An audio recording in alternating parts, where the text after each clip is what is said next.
ওয়ালাইকুম, আশা করি সবাই ভালো আছেন। আলহামদুলিল্লাহ, আল্লাহ তাআলার অশেষ কৃপায় আমি অনেক ভালো আছি।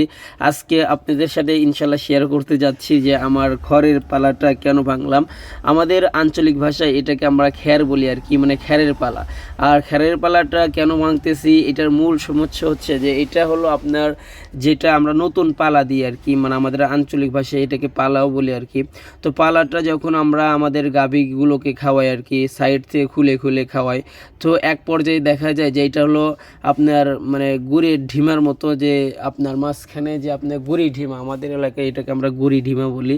তো এই গুড়ি ঢিমাটা এই পরিমাণ শক্ত হয় আর কি, এখান থেকে খুলে আবার গাভীগুলোকে খাওয়ানোটা এতটা কষ্ট হয়, যেন আমার কাছে মনে হয় যে এইটা যদি আবার নতুন করে ভেঙে 7বার করে যদি নতুন করে পালাটা সাজিয়ে সাজিয়ে দেই, তারপরেও খোলার থেকে এটা অনেকটা সহজ হবে আর কি।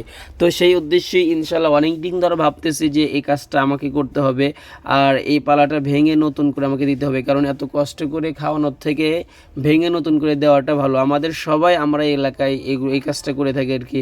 কিন্তু যেহেতু একটু ব্যস্ততার মধ্যেই থাকি, মানে সকাল 9টার পরেই আবার দোকানে যেতে হয়, তো আমাকে 9টার আগেই কাজগুলো করতে হয়। আর যেহেতু অনেক কাজ দিয়ে একটা গরু টরু পালি আর কি, তারপরে আপনার টাল আছে সেগুলো করি আর কি।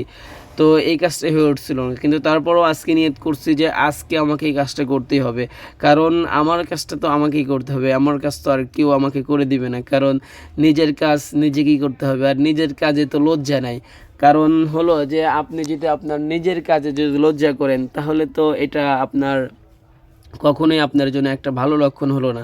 কারণ নিজের কাজে কখনো লজ্জা করবেন না, নিজের কাজ যেমনই হোক সেটা নিজের কাজ। বরং আপনি যদি আপনার কাজগুলো করেন, অবশ্যই আপনি অনেকটা ভালো থাকবেন এবং অনেকটা ভালো জীবনযাপন করতে পারবেন। কারণ হলো এই কাজটা যদি আমি আমার কাজের লোক দিয়ে করাইতাম, তাহলে আমাদের এলাকায় এই কাজটার জন্য আপনার সর্বনিম্ন একটা দিন কাজ করে পারিশ্রমিক হলো 500 টাকা।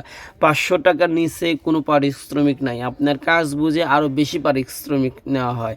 কিন্তু সাধারণত কেউ যদি আপনার দিন ভাও বলে আর কি, আমাদের আঞ্চলিক ভাষায় দিন ভাও যদি কেউ কাজ করে একটা বাড়িতে, তার জন্য আপনার 500 টাকা সর্বনিম্ন। আর 500 টাকা যদি আমি এই কাজের পিছেই খরচ করতাম, তাহলে তো এইটা আমার জন্য খুব একটা ভালো হতো না। এই জন্য আমি তো আপনাদেরকেও বলি যে আপনারা আপনার বাড়ির কাজ প্রয়োজনীয় যে কাজগুলো আছে বাড়িতে আপনি ইচ্ছে করলেই করতে পারবেন, সেই কাজগুলো আসলে আমাদেরই করা উচিত। কারণ যে নিজের কাজে লজ্জা নেই এবং নিজের কাজটা যদি ভালো আপনি যদি করেন, তাহলে সেই কাজটা আরও ভালো হবে আর কি।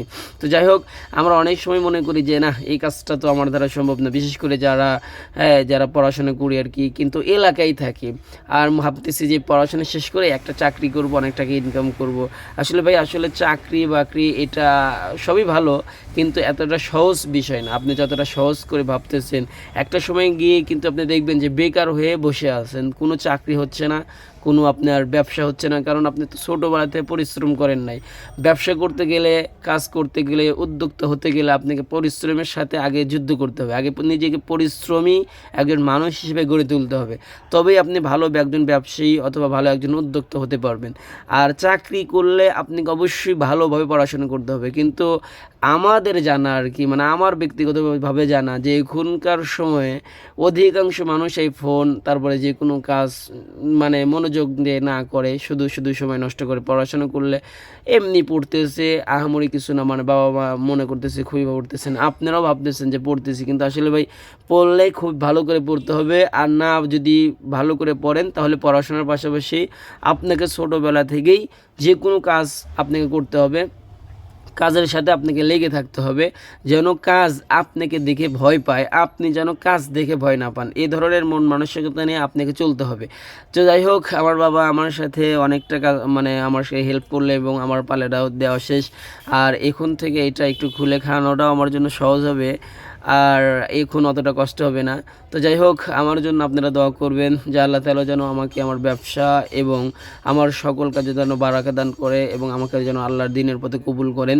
আর আমিও আপনাদের জন্য দোয়া করি যে আল্লাহ তাআলা যেন আপনাদেরকে সঠিকভাবে জীবন জীবিকা নির্বাহ করা তৌফিক দান করে এবং নেক হায়াত দান করেন।